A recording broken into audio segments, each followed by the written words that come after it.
Rape खालामजानायनि जाहोनाव बानलु बोरदोन जानानै थैदों।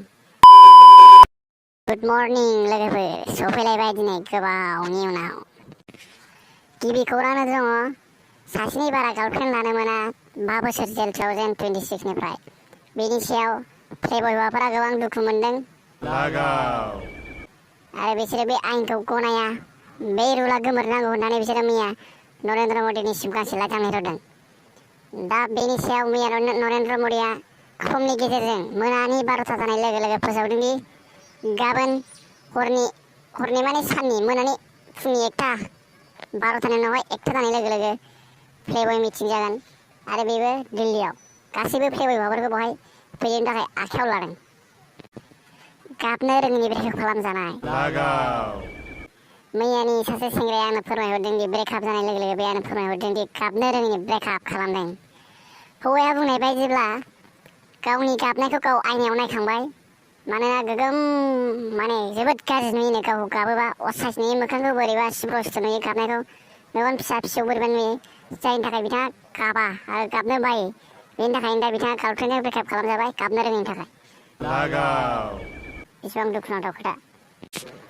मोनसे जोबोद दुखुनांथाव मोनसे खोथा जानानै फैदों। बे खोथायानो जाहैबाय सासे गथ' बा सासे सेंग्रा लाइमोननि सायाव। बे लाइमोना मानि थाखाय मा जादों नोंथांमोन आं फोरमायनो होगासिनो। बिथाङा स्कुल फरायनाय समावबो सासेबो गार्लफ्रेन्ड मोनासै आरो कलेज फरायनाय समावबो सासेबो गार्लफ्रेन्ड मोनासै। डिग्री बा इउनिभार्सिटि फरायनाय समावबो बिथाङा गार्लफ्रेन्ड मोनाखै। बिथाङा जोबोद ट्राइ खालामदोंमोन गार्लफ्रेन्ड लानो, नाथाय बिथाङा गोबां रेप खालामजानायनि जाहोनाव बानलु बोरदोन जानानै थैदों। बे जाथाया जादों क'क्राझारनि बबेबा खनाजों। बे नामखौ जों दा होनो हाथ'नाय नङा। बिथांनि बिमा बिफाया बे खौरांखौ फोसावनो थिनदों आरो गामिनि मुं बायदिसिनाफोरखौ डिटेल्सफोरखौ फोरमायथ'नो नाङा होनना बुंदों। काउपल सानजानि माखासे सुबुङा सिंगेल हान्जाखौ बुंदों दि जुदि नोंनो गार्लफ्रेन्डनि गोनांथि जादोंबा नोंनाव फैसा नङाबा आइफन नङाबा गारि थाथारनांगोन होननानै।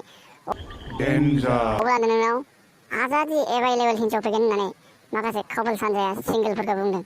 दा बेनि माने बे खोथाखौ खोनानानै माखासे सिंगेलफोरा सोरबा जुदि फैसा गैयैबा, सोरबा फैसा गैथारै मानसिफोरा जोबोद दुखु जानानै फैदों आरो दा बिसोरो गोबां टाउन सहर बा गामि फिसा फिसौ जायगाफ्राव खामानि नागिरलाबायगासिनो दङ।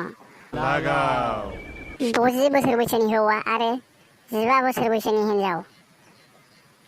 बे हाबा जानाय जाथाया सोराङाव फैदों। हौवाया उन्दै समनिफ्रायनो समाय लादों दि आङो जेब्लासिम थाखा फैसा खामायनो हाया, क्ररपति जाया, अब्लासिम आं हिनजाव लाया। दा बिथाङा जेब्ला 60 बोसोर जादों अब्ला बिथाङा क्ररपति जादोंमोन। बेनिखायनो बिथाङा जेब्ला क्ररपति जायो अब्लासो बे हिनजाव लादों 15 बोसोर बैसोनि हिनजावखौ।